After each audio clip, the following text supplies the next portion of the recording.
आज हम बात कर रहे हैं उन बड़ी तैयारियों की जो राज्य के किसानों को राहत देने की दिशा में की जा रही है। विशेष रूप से मोहन यादव सरकार द्वारा लागू की जा रही नई योजना की, जो कि सोयाबीन किसानों के लिए एक खुशखबरी साबित होने जा रही है।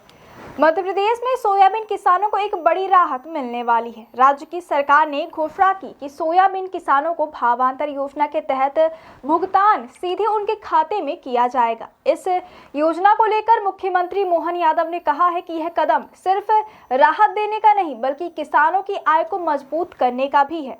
आइए विस्तार से जानते हैं इस योजना के स्वरूप को और यह किसानों के लिए कितनी अहमियत रखती है। सबसे पहले इस योजना का उद्देश्य क्या है? जब किसान कड़ी मेहनत करके अपनी फसल तैयार करते हैं, विशेष रूप से सोयाबीन, तो बाजार भाव में उतार चढ़ाव होना सामान्य है। आमतौर पर यह देखा गया है कि किसान को लाभ का अनुमान नहीं मिलता या उन्हें उस भाव पर नहीं मिल पाता जो उनकी मेहनत का हो। इस कठिनाई को ध्यान में रखते हुए शिक्षा विभाग, कृषि विभाग ने भावांतर योजना के माध्यम से किसान हितैषी कदम उठाया है। किसान अब इस बात को सुनिश्चित कर सकेंगे, यदि उनकी सोयाबीन फसल तय मान भाव से कम भाव पर बिकी तो सरकार उस अंतर को भरने का काम करेगी। सरकार ने इस वर्ष सोयाबीन के लिए मॉडल रेट के रूप में प्रति क्विंटल 4,000 रुपये तय किया है और उन्होंने कहा कि किसानों को मॉडल रेट से 1,300 प्रति क्विंटल का अतिरिक्त लाभ मिलेगा। इसके तहत अगर किसानों को बाजार में जितना मूल्य मिला वह इस निर्धारित भाव से कम हुआ तो सरकार उस कम मूल्य और निर्धारित भाव के बीच का अंतर सीधे बैंक खाते में ट्रांसफर करेगी। मुख्यमंत्री मोहन यादव ने कहा कि हमने किसानों से कमिटमेंट किया था कि सोयाबीन की फसल पर 1,300 प्रति क्विंटल से अधिक का लाभ सुनिश्चित करेंगे और अब हम इसे पूरा करने जा रहे हैं। यही नहीं, उन्होंने कहा कि इस राशि का ट्रांसफर 13 नवंबर को एक विशेष भव्य कार्यक्रम के दौरान किया जाएगा। किसानों के बैंक खाते में अपलोड ट्रांसफर के साथ यह योजना उन्हें तत्काल राहत देगी। विभागीय अधिकारियों ने बताया कि इस योजना से दायरे में आने वाले सोयाबीन किसानों को जल्द ही जानकारी दी जाएगी कि कैसा लाभ मिलेगा, कैसे मिलेगा, किन मंडियों से फसल बिकी गई होनी चाहिए तथा उनका बैंक खाता आधार लिंक होना अनिवार्य है। सरकार ने यह भरोसा दिलाया कि इस योजना का निष्पादन प्रक्रिया को पारदर्शी और समयबद्ध रखा गया है। यह ध्यान देने योग्य है कि राज्य में इस योजना का प्रचलन उन किसानों के लिए है जो सोयाबीन की फसल उगाते हैं और यह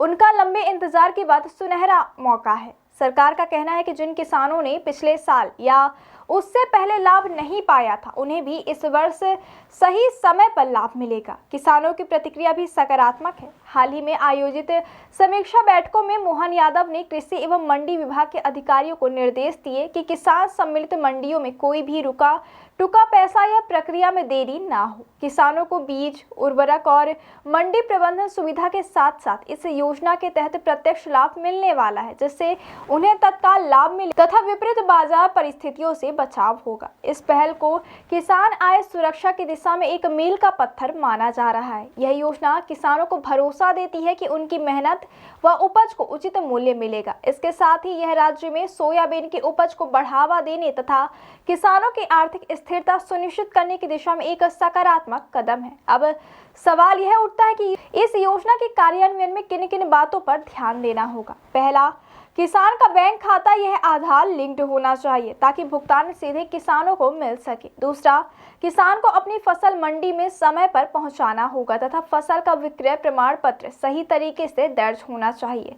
तीसरा, मॉडल रेट यानी निर्धारित भाव व वास्तविक विक्रय भाव का अंतर साफ साफ होना चाहिए और यही अंतर सरकार द्वारा पूरा किया जाएगा। चौथा, यह ध्यान रहे कि फसल में बीमारी, प्राकृतिक आपदाएं या अन्य कारणों से नुकसान हुआ हो तो किसान को अतिरिक्त सहारा मिल सकेगा। पांचवा, योजना के शुभारंभ के दिन निर्धारण, प्रक्रिया निर्देश व समीक्षा बैठकें समय समय पर होंगी ताकि किसान इस योजना की जानकारी रखें।